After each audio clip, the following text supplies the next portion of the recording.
What's up? It's just me today. Trying to do podcast every day, most days. I don't know. Tim usually does one, records one like Fridays after what we do. So he's got like 3 out a week. So you throw me in, grabbing one or two, and we've got 4 to 6 a week. Podcasts will typically slow down during the season.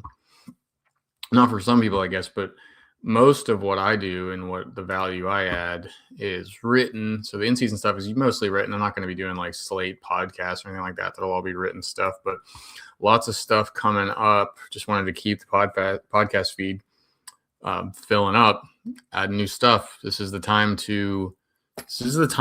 man. Your drafts are probably 2 weeks away. I think probably the big draft weekend this year will probably actually be that like 21st, 22nd.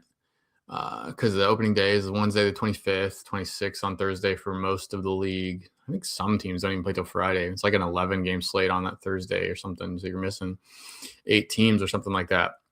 But yeah, I don't think like your home leagues have gone off yet, but it's time. Everybody's kind of swarming in. We're getting those subscribers. People are trying to get ready for the draft. So again, like I continue to put out written business and stuff, and the draft kit is out. You can go to MLBDataWarehouse.com right now, and on the pin page you'll see the draft kit post here.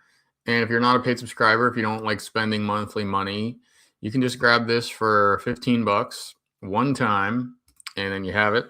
It'll give you access to the web app, limited access to it. There's a password in there that you can open the web app with. That'll give you the rankings, projections, some tools, auction value calculator. And I also go through here and just give you my favorite targets at each position and some other thoughts and stuff. And you can access a ton of art. You can access each position preview article in full, which are kind of the best thing I offer for like draft prep, specifics to drafts. At least I really talk about draft strategy and stuff in that. So that's all included in the one-time purchase. So it's more expensive than just subscribing for 1 month, but maybe you don't want to, it's $1 more expensive.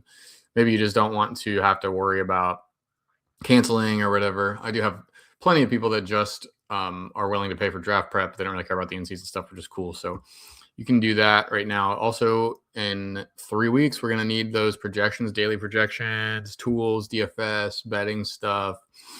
And that's all going to be new and improved, and it's going to be sweet this year. But MLBDW Pro is what you need for that. So that's at a higher level of subscription. Go to MLBDataWarehouse.com/subscribe, or on MLBDataWarehouse.com, you'll find the link to information about that. If you have any trouble, any questions, reach out to me. I will certainly get right back to you about that. But today, let's just look at some trend data. So I think that if you really want to keep things simple, I did this for fantasy football. I do this for fantasy football every year. This idea where I just go where I feel like I know baseball well enough to not really listen to other people necessarily, right? Not that that input stuff's not valuable, but I just feel like I can do it myself. So with football, I know that I don't like sweat. For baseball, I've been sitting here looking at this stuff since the freaking last season ended. I started writing the Rockies. The Rockies preview came out in October, right? So I've been doing this for a long time. With football, I basically give myself like 2 days to prep for my home league draft. And the best way I found to do that, and it just kind of makes sense, is like, let's just look at what people that are, the people that are putting a lot of time, a lot of effort, and most importantly, a lot of money into it. Let's see what they're doing. And I'll just copy them, and I should be able to beat most of my like buddies. So if that's your situation, if you don't want to grind and read thousands of words, I probably wrote, hundreds of thousands of words for sure in that team preview series. Plus everything else going on. Like, if you don't want to go through all that, if you just want a real quick, real easy way to get a decent team on paper for your draft, like just go use this NFBC ADP dashboard that I've got going. It's on the screen now if you're watching. Just steal the answers from the people drafting, the drafting with a lot of money into it. The problem, I guess, is that these are all going to be standard roto leagues. So average runs, home runs, RBIs, and batting average. And then on the pitching side, it's wins, saves, ERA, whip, and raw strikeout total. So there's a lot of leagues. Your league's probably not like that, right? Like more people than not listening to this are playing their main league isn't exactly like that. Head-to-head changes a little bit. I don't think head-to-head stuff versus season-long roto really changes all that much, because you don't know when the stats are going to come, like streaky, whatever. Like, I'm not going to get into that now, but people seem to like rank differently for head-to-head leagues rather than season-long. I don't really see a big difference there. It makes more sense to take like a lower volume pitcher, I guess, when the 190 total innings aren't as important. You just kind of want the guy that, while he's healthy and pitching, you want him to be really effective in that 1 week. But still, for a head-to-head league, you still need to go through 25, 26 weeks, and pretty much my home league does this too. It's head-to-head categories, and we keep the roto. Like, I have a Google sheet that populates the roto scores as if we were doing a roto. And the top 4, the playoff teams, are almost always the 4 rotos. So like, they're pretty much the same as things go, but maybe I don't fully appreciate that. But anyway, the main point is that, like, if you play in some points league with kind of a funky scoring system or something, or even just a normal scoring system, or if you're in a league that uses OPS instead of average, or maybe you have like net stolen bases instead of steals, maybe you don't use strikeout total, you use K per 9 or something like that. Like, these things won't quite describe you, but you'll get close enough. Again, the point of this is just to be like, use this dashboard. If you don't want to research yourself, if you don't want to listen to my rankings or whatever, like, just go see what these high stakes drafters are doing. Go from that. You'll probably be fine, at least to start your team, right? And then you can manage it in season. I think a lot of people probably do that. You kind of look up and it's March 15th, you're busy with your life, and you have like your fantasy draft, and you don't pay as much attention to the draft as you do once the season gets going. So this ADP dashboard, I'm not giving you like ranks in this episode. We're just going to look at some of the guys that are going more and less expensive in recent days. So there's this trenders page on there. If you're seeing the screen, it's showing it's up and down trenders. What that does is it's got L3 and L7, meaning last 3 days, last 7 days. We're going to focus on, we'll do both. It's not the greatest screenshot in the world. Trying to cram it all in. The sidebar is a little wide, but whatever you can do, I'll expand it in a bit. What it does is it looks at ADP last 3 days, meaning like today, it's March 2nd as I type this. So what that would mean is ADP for March 1st, February 28th, and February 27th. And it compares that with what the ADP was before that, which means that goes the whole way down back to November. So when you don't filter it at all, you'll see relievers dominating. So Sir Anthony Dominguez is at the top, and he's probably going to stay there. He's 188 picks, higher than he was previously in these last 3 days. Last 7 days, 178 picks, and that's just because he got signed and he's the presumed closer. So relievers kind of dominate this. Will Vest on the other side, he was the presumed closer for the first couple months of draft season, and the Tigers signed Kelly Jansen, and nobody wants him anymore. So we'll stay away from relievers because who cares about that? And we'll just go position by position and pick out some dudes. It would be more interesting to kind of stick in the top 4. The default here is only look at the top 450, but let's narrow it down a little bit. Let's go to the 350. So these are only going to be players that are in the overall ADP 350. So if you have an overall all season long an ADP of 350 or less, you'll show up here. So I went to catchers. I will not require you to look at the screen. I will talk as if nobody's watching. Francisco Alvarez trending up 14 picks worth. So he was, and then I'm going to throw in the trends as well as we go through this. So Francisco Alvarez, I'm not sure what that's about.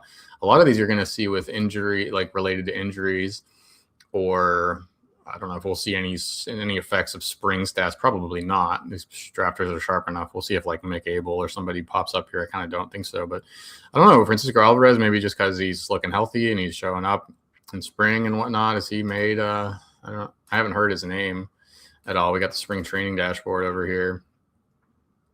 I don't want to like spend a ton of time on each player. Just kind of want to give you the names and a quick thought of like, for me, why would this guy be coming up? Is that smart or is that not make much sense? I don't see.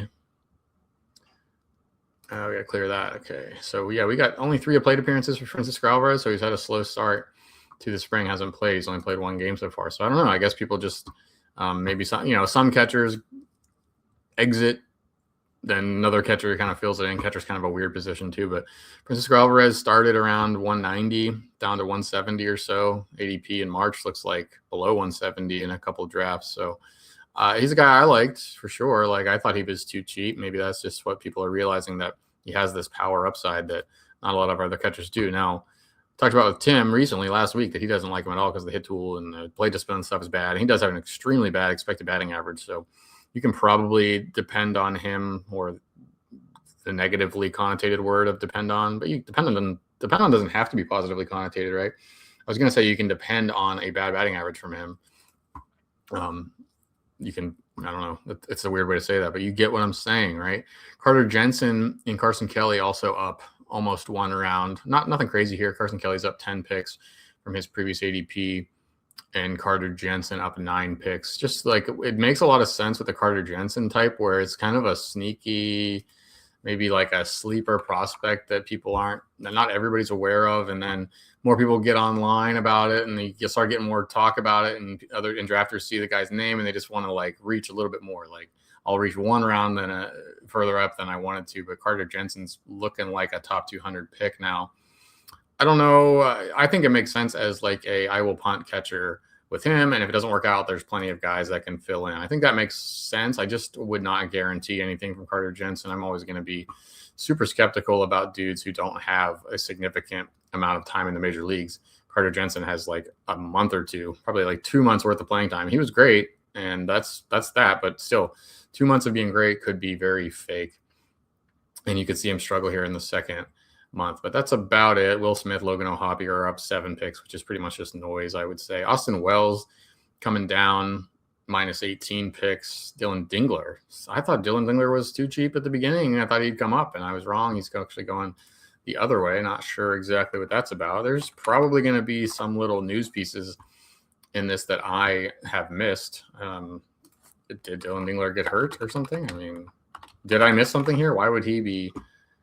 Yeah, okay, not fully clear. Tigers' Dylan Dingler returns after elbow surgery, not fully cleared. How did I miss that? So there you go. Dylan Dingler had elbow surgery, and that is not a good thing. So you're seeing the drafters run away from it. The good news is that I don't have a ton of Dylan Dingler.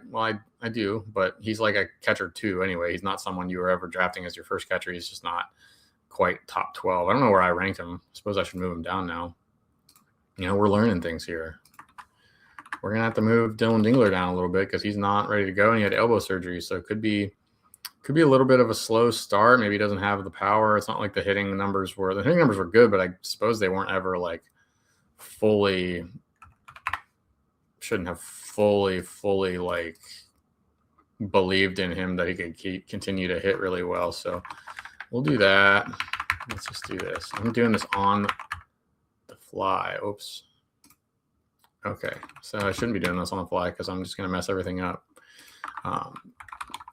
But now I have to finish it. So sorry, bad podcasting here. But I moved Dingler down in my rankings live. And if you were watching, you saw it. And you saw that I completely jacked it up.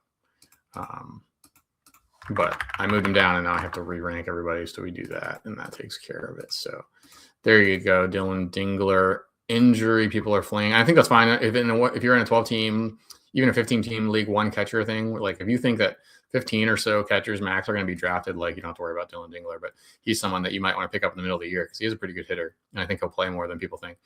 Gabriel Moreno, Samuel Basayo, we're pretty much just going to only look at guys with 10 or more picks difference. Those guys are at 7 or 8, so no big movements there other than the guys we mentioned.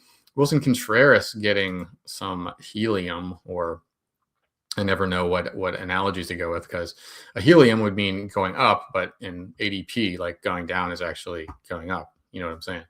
Wilson Contreras, yeah, I think people just were totally wrong. Maybe me and Tim talked the world onto Wilson Contreras. This is pretty wild ADP. The charts on the trend charts on the screen. He was in like the 220 range, 210 range. That was early on though. Then the trade to Boston. I think that happened in December or so. If we look at January, it hasn't been that big of a descent, but in early January, his ADP was like 175, 185, and now he's gone under 180 every single time in the last few days here. It hasn't gone above 200 all year.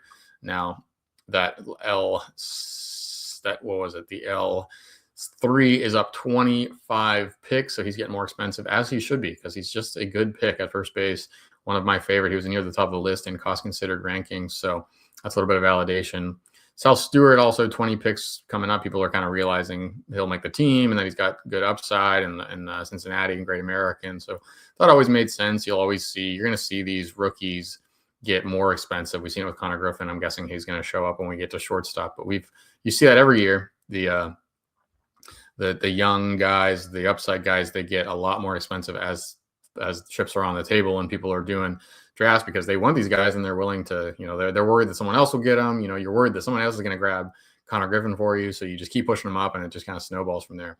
Andrew Vaughn, Jake Berger, Alec Burleson, also plus 19 or so picks. Interesting there. Vaughn, Berger, Burleson getting more traction. I like all three of them. I thought they were all decent values. I wasn't as much into Burleson, but with Vaughn, if you didn't read the position previews or listen to it or anything, like I can give you a quick synopsis of my takes on these guys. Andrew Vaughn just like might not start against every righty, probably won't. They got Jake Bowers. They kind of like the platoon thing there. So that was the worry with him, that he would be like a halftime player against righties and a full-time player against lefties, which, you have to pretty much play. If you're not playing against righties, you don't play much at all because that's most of the league. So that can be a little bit of a concern, but hit really well with Milwaukee. There's definitely massive upside at his price. I'm not saying there's first base, like top 5 first base upside with Vaughn, but someone that you can get in the last round and he can have a really nice season if he continues doing what he did when he got to Milwaukee last year. He's really underpriced now. It's just that we don't really believe he's that good and we don't know if he'll play. So, but people are getting more confident in something or other. Jake Berger as well. Like he had the elbow thing that John Allen told me about a couple podcasts ago, but he's in spring. I'm guessing he's healthy looking. Let's see. Did he hit a home run or anything yet? Berger, a home run and 15 plate appearances, hitting 286 in spring. So it doesn't matter. The stats don't matter, but it's interesting with those cases just to see if the dude coming off of surgery like that is healthy enough to be in the lineup. And he has been. Shout out to the lineup tracker tool as well. That data is getting pretty good. So I'm actually wondering now we can load up the lineup tracker on the screen and type in the password. We'll go to lineup tracker. I'm going to look at the Rangers. Actually, so what you can do here is let's search for Jake Berger and find him. You can see where he's hit in the lineup every day. So he is hit fourth, second, fifth. So he's looking, maybe that's a part of the reason for it too, that he is hitting in a prominent spot in a Rangers lineup, has not hit below 5 so far. And he's made, I don't know if the platoon stuff even matters early on. We should do this with Andrew Vaughn too while we're here, but he has hit 6 out of 7 games against 6 out of 7 starts have been against righties. So he's in there. That's not surprising either. Andrew Vaughn has played against 5 righties so far. He's hit 3rd, 5th, 6th, and 5th. Even made a start against Hunter Green. Again, these spring lineups, it's not as though they're like doing real lineups yet, or if you see Andrew Vaughn start against a righty, that doesn't really mean anything. They're just trying to get him reps. So, but he's in there. Both of those guys kind of in power positions in the lineup, and people are liking that. Lenyn Sosa is falling maybe because of some of the acquisitions they made, Murakami and Luis Angel Acuna. They could lose some playing time from him. He's at first and second. Was that the only? Is there another big recent signing for them? I don't remember any. Spencer Steer coming down. That was going to happen because of the Eugenio Suarez signing and the Sal Stewart kind of impending breakout, right? So Spencer Steer is down 30 picks recently. Makes a lot of sense. Just not sure where he's going to play, and he's not all that good. He's a clear fade for me as well. I would like to think that like a lot of this is about the stuff I've written. There's just no way that's true. But I can think it, right? I can think it. Second base, Willie Castro is up 70 picks. That's just about him. It's another story like Sir Anthony Dominguez was. Willie Castro has signed with the Rockies, and he's going to play. Anytime you sign with the Rockies as a free agent, that means they want you to be an everyday player. That's true for any team, really, but especially for the Rockies. So he's a switch hitter. He has hit 4th, second, and second in the Rockies lineup. So what that tells you is, not a surprise. We should have figured that Willie Castro was going to be the top 4. He's kind of more of a leadoff guy than a cleanup guy. Not that he's super fast or has great plate discipline or anything, but that's just kind of where he fits. It seems like second, third, fourth. He was going to be up there. So that's not a surprise, but it's good to see it. And now you can believe in Willie Castro as like someone you kind of want to start at home at least. Probably don't care to start him on the road. That stuff gets really, really ugly with the Rockies, but he's in a much, much better situation, Willie Castro is, than he was early in the draft season. Jose Caballero up 24 picks, Matt McLain up 20 picks. Just playing time stuff there. Caballero set to be the opening day shortstop for the Yankees with Anthony Volpe on the IL, and it's not going to be surprising at all if Anthony Volpe they don't play him that much because he's been so bad with the bat. Good defender. The other thing with Caballero is you see that they played him all over the field. So even if Volpe comes back and needs his reps, like there's a lot of guys that can get hurt, or maybe he just is the third baseman. I don't know. It's like Ryan McMahon over there now. So there's a lot of places for Caballero to play.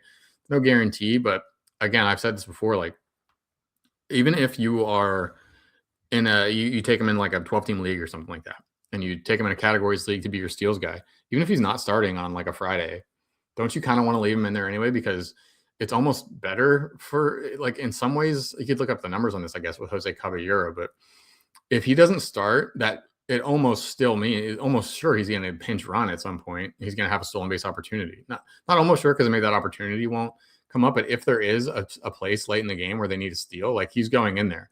If he's in the lineup, in getting 3 or 4 plate appearances, like there's really no guarantee that he ends up on first base. But if they need him as a pinch runner, like he's going to go right on to first base automatically. So you're drafting him for steals. You don't even necessarily have to worry about if he's not starting, because he'll still come in and grab some steals for you.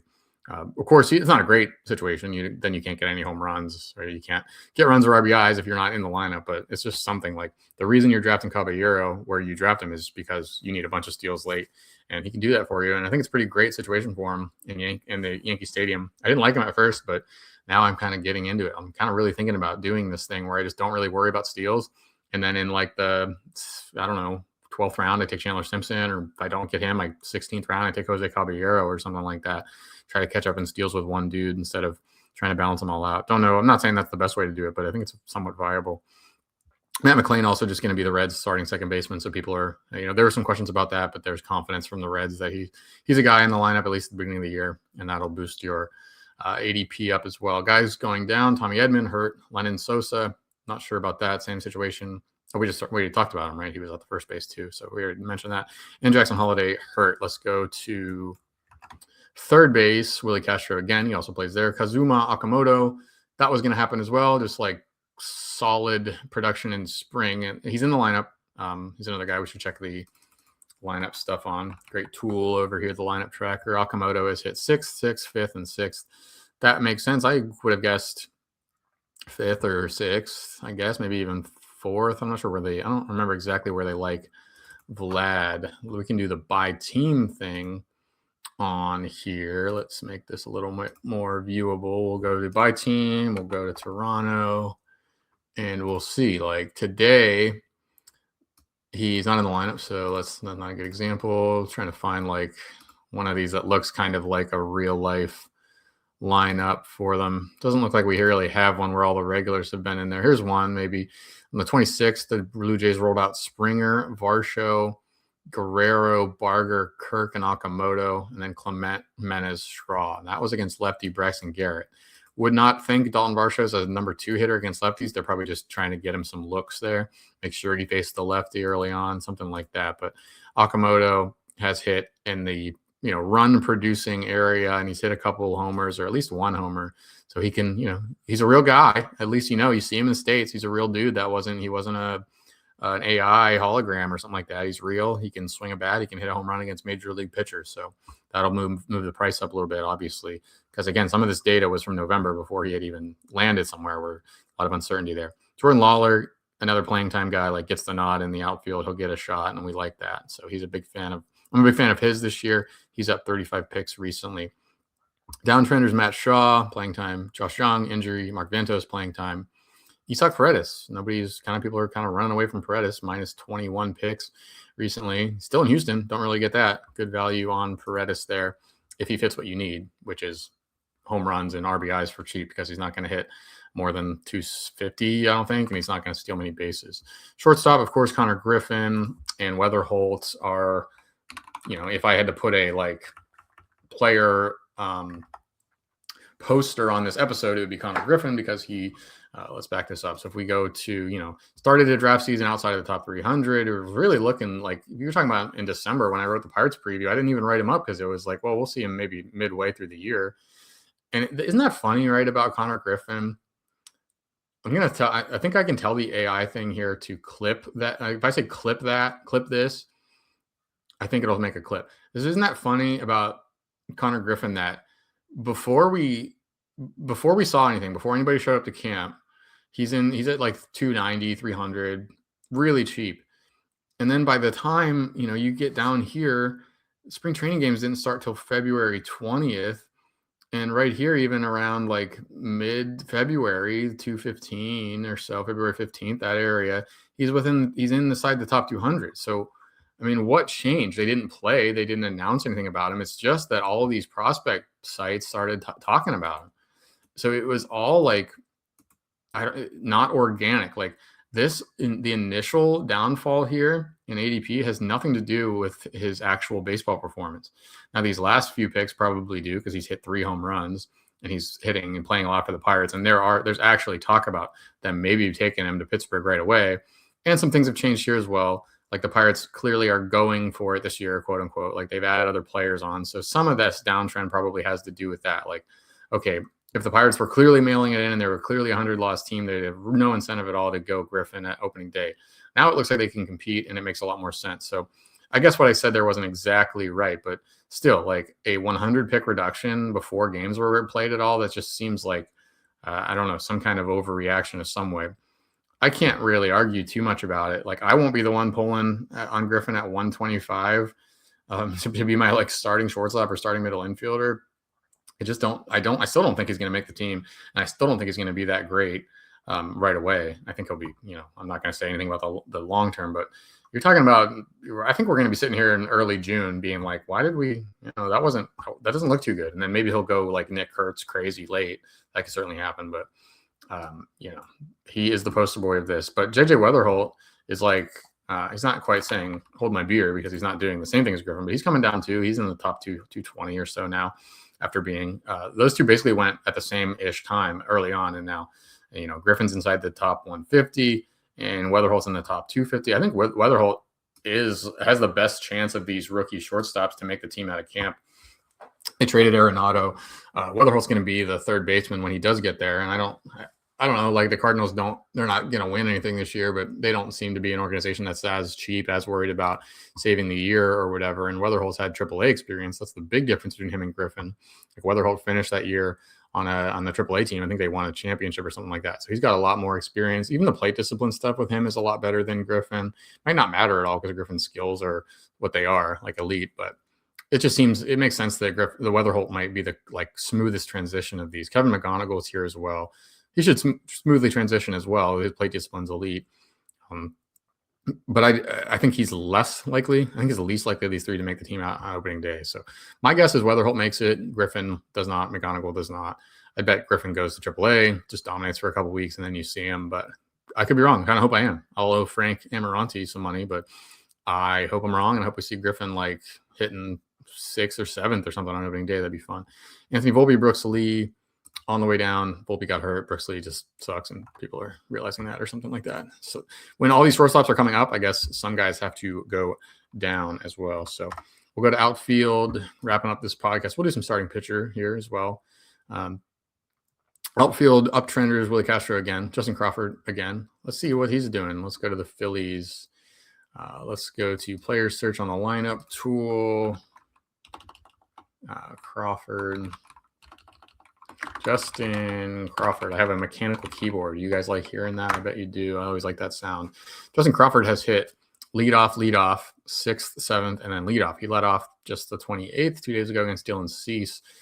What was that lineup looking like? Let's try to find like a ordinary, normal-ish Phillies lineup. They ran one out without him on the first, that 28th. When he led off, they had Trey Turner wasn't in there. So Crawford, Schwarber, Harper, Sosa, Stubbs, Kemp. It's interesting enough, though, right, that Crawford was going to play in the lineup with Schwarber and Harper, and he leads off again. Like it's probably Trey Turner. Yeah. So this one looks somewhat realistic. Turner, Realmuto, Schwarber, Adolis, Garcia, Stott on the 27th. There's no Harper in there, but so I don't think that Crawford and Crawford started that game and hit 7th. So with Turner there and Schwarber and Harper needing to be in that top 3 for sure, like I don't think you see Crawford, again, another guy that might not make the team out of camp. But when, if there's an injury or I don't know, like he's a super speedy dude with steals, so you would think that he'd eventually be at the top of the lineup, but maybe more logical to think he'll hit ninth or something, kind of be the secondary leadoff guy. But people are liking him more as we've seen him in spring. And there's some, I don't know if there's been news that he'll make the team or something like that, but he's another guy to watch. Just not nearly the upside, doesn't have a lot of power yet. Maybe he never will, but we could say yet for now. But a potential steals guy if he can take over in center field for the Phillies. Jack Caglione, up 30 picks. That's too bad because I want that guy, but people are catching on. I think he hit a ball. This might even have something to do with he hit a ball allegedly 120 miles an hour, but it was at that park where the Rockies and Diamondbacks play that like juices all the radar guns. He went 165 on the 27th. So somebody like kind of went crazy. His second lowest pick is 190. So he's typically right around 200, which is still a smash. Like he was at 230 for a long time, and that was a total smash, but at 200. The point being here, if you want Caglione, which we should, just you have to reach a little bit. Make sure you get him because someone might reach up to the 15th round and nab him. But yeah, massive upside and just so many good things to say about Caglione. No guarantees, but he's been someone we've been on for a long time. So hopefully we can, MLBDW bros can get some shares and have more shares than not, and he can break out like we think he will. Robles, Edmund, Dominguez, Beavers trending down. Dylan Beavers is down 30 picks recently. Just questions about playing time. They haven't signed anybody else, but they just never got rid of somebody, right? They still have O'Neill, Cowser. Let's look at that. What is it? I get this right. Basayo and Rutschman are kind of the catcher's DH, right? That's what we think. So there's not really a free DH spot. Taylor Ward there. The projected outfield via roster resources: Beavers and right, Cowser in center, Ward in left, Basayo at DH. But Tyler O'Neill sitting there on the bench, Jeremiah Jackson. I don't think Jackson's a threat, but O'Neill's gonna have to play. So there's gonna be an odd man out. Westberg's injury doesn't help Beavers. I don't think Kobe Mayo goes into third. Doesn't really make a difference there, but I don't know. That's interesting. People are running away from Beavers a little bit. 330, 340, but even more reason to buy now on Dylan Beavers. That's kind of exciting, but you have to see what they're going to do early on. I just think he's so good. They have to know, he's a better option to get in there than Tyler O'Neill. And who knows is Adley even worth DHing? I don't really we think he'll do that, but why would they bother if he's not going to catch? Just let him sit on the bench. I don't know. He's not that good of a hitter, but I don't know. We'll see. Orioles lineup definitely one to monitor because it's one of the less clear ones right now. Cedric Mullins, Evan Carter, Chase DeLauder, Victor Scott are up 20 picks. Can't really explain any of that. DeLauder got hurt, but I think he didn't get hurt. He just left a game or something like that, and it was here we go again. But I think he returned. So DeLauder's going to be on the Guardians team out of camp. I'm almost sure. And he's a good hitter. It's just he's never ever stayed healthy ever. So I wouldn't do that. But interesting that he's coming up. Evan Carter, Cedric Mullins, I guess just some clarity that they'll start for their teams. I don't know. I think Carter's a platoon guy without much actual power and with a bad batting average. So I just really don't get it. Don't really get why he'd go. Let's go to some pitchers and we'll wrap this up. I planned on this being 20-minute podcast, but we'll be at 35 to 40. So problem here is that I didn't put the starting pitcher, relief pitcher, distinguisher on here, so we're gonna have to do a little bit of filtering. Ryan Weathers, Andrew Painter, they are up 50 plus picks. Let's look at both of those guys on the screen. Ryan Weathers, of course, comes in, makes a start for the Yankees, makes 2 starts, just dominant. Fastball looks so good. The stuff plus looks insane. Clearly he's in the rotation. Clearly he's healthy right now, throwing flames. 250 ADP, total smash for Weathers. Now, if he gets down in the top 200, I really don't think that he's likely to hold up health-wise. But if you want a dude to be a potential ace per game right out of the gate, he's a fantastic pick to take in April.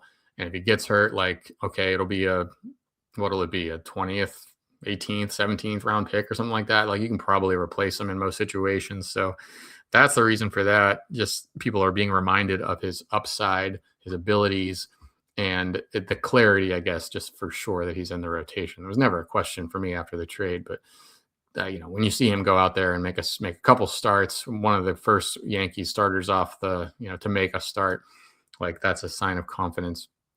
But again, you shouldn't have been surprised by that. And then what do you say? Andrew Painter, he showed up just yesterday, made a start. Didn't go great, but whatever. He threw 20, 30 pitches or something like that. So he's got a good chance to make the Phillies rotation. I'm not sure why, if they think he's one of their top 5, which is pretty likely, it's Sanchez and Wheeler, obviously. And after that, it's like, who do they really go to? Who's even competing there? Ranger Suarez is gone, right? And Aaron Nola, of course. Aaron Nola, the 3 guy. And then it's like Taijuan Walker and Andrew Painter. So Taijuan Walker is trash. He wasn't good ever. Now he's 33 and a half. So Painter at 23, still really young, kind of was making waves as a 19-year-old, then had Tommy John. So that's what that rise is about for sure. Just like he's healthy, he's pitching. He looks like with any success at all, I don't know why the Phillies wouldn't take him. What's the point of going to AAA if he's good enough? But is he good enough, right? Like, is the fastball location going to be back? Because his fastball was absolutely elite in that age 19-20 season when he was like really busted out, and then he missed basically 2 years with Tommy John. Came back last year. His fastball sucked. So, it's really, that's a good one to watch in the spring, like an individual pitch. Like, let's see if Painter throws 150, 200 fastballs this spring, and then judge that. If he's getting whiffs, great. The stuff plus is good, great. But if not, like, not sure I would do it. Let someone else chase that price because he's got to get that fastball back. That said, if he does get that fastball back, like, smash, right? Totally elite. Mike Burrows plus 38, Joe Musgrove plus 34, Cody Ponce plus 34, Kodai Senga, Garrett Cole all up 30 picks, Braxton Ashcraft, and Mackenzie Gore also up 30 picks. Also Shane McClanahan. So a lot of hurt dudes, Cole, McClanahan, Grayson Rodriguez is here too, plus 27. Cody Ponce, not hurt, but just new guy, right? Like Joe Musgrove as well. So a lot of that is about we didn't know the roles, we didn't know the health, and now we have a little bit more solid news on that, and they're moving up. Mike Burrows, though, doesn't fit that. Should I take credit for that? I mean, we did that post the other day with James Anderson, not with him. James Anderson from RotoWire, my cousin, which I've been making jokes about, and I don't think people, I'm not related to the dude at all. And I don't think he even cares for me. I think he has yelled at me about things in the past on Twitter, but I don't remember that fully. But I don't know. He had this video my buddy sent to me about SP breakouts. And man, it was like all the dudes I liked, and Burrows was on there. So maybe he and I have contributed to the Burrows hype. Now it's mostly about, this one is a long-term consequence because the ADP since the trade actually hasn't come up that much. Like, he got a big boost in ADP once he got traded to Houston, and it looked like he went from not sure if he's going to start with Pittsburgh to, okay, he's on the Astros now and they need a pitcher and he'll start. And then the hype train went off because I've been touting him. Other people they added a sinker to his repertoire. Like, I think he's great. And I think he's a fantastic pick. But it's like top 300 pick now. He was totally free before. Now he's at 280, 290. So, if he gets any higher than that, like, he's like I don't think there's a ton of like profit room if you're like taking him in the 15th round or something like that. I don't think it's going to get there. But he's like very solid. I don't think he has like that ceiling upside, that like SP2, SP3 kind of upside. His fastball is just not that good. But they're going to add a sinker, as I mentioned. So anything to set up his changeup, which is one of the best pitches in the game, or at least it was like the second best changeup in a smaller-ish sample last year. So maybe it's not quite that good, but it's a pretty good bet that it's a very good pitch. So Burrows on his way up, and I'm all about that. Ashcraft and Gore, two of my favorites as well. People are getting on to Ashcraft. So this is really the advantage of early drafts, because a lot of these dudes we've just been talking about, right? Like, we kind of knew it through the team previews, and we got some shares of these guys, or hopefully you did. I don't draft a ton, but I would have been taking a ton of Ashcraft, ton of Mackenzie Gore. Robbie Snelling's here as well. We like him. Logan Henderson's got a curveball, so he's moving up. Zach Wheeler is throwing, so he's moving up. Shane Smith, another guy we just love. Trevor Rogers, just like, I'm starting to think that maybe I'm pushing people up. Probably not still, but I don't know. I have not a small audience, and like all of these dudes are my breakout picks and stuff. So shout out to me.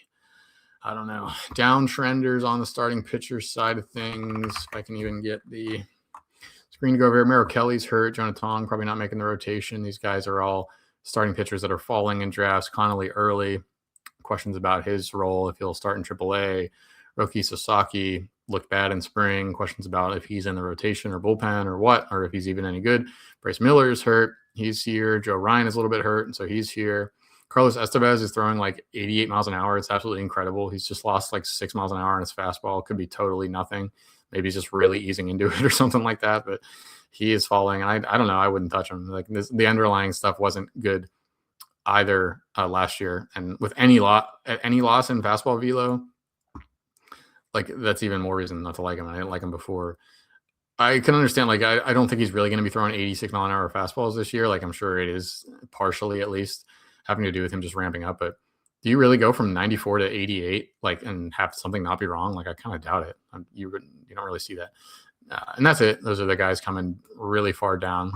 Josh Hader, Will Vest. Josh Hader is, we're talking about relievers real quickly here. Brandon Woodruff here as well. I'm not sure if I mentioned him, but he's hurt. But the relievers coming down, Josh Hader, hurt, right? Robert Suarez, clearly not the closer, at least initially. So there were some fair questions about that. As soon as they signed him, the Atlanta Braves signed Robert Suarez, they said Iglesias is still the closer. But it was pretty easy not to like believe that. They just, they didn't want to panic Iglesias or something like that. But I don't know. I guess drafters are coming to believe that a little bit more, and Suarez is coming down. He's definitely not a good bet for saves out of the gate, just like, I don't know, but obviously he's the second guy. But there's a lot of good setup men that are a lot cheaper than him, so I'd probably stay away from him as well. And that is it. That looks like kind of the main dudes, risers, fallers, some decent analysis for you there, maybe, hopefully. I don't know. But it was free, so you can't complain. We'll talk to you next time. Peace out.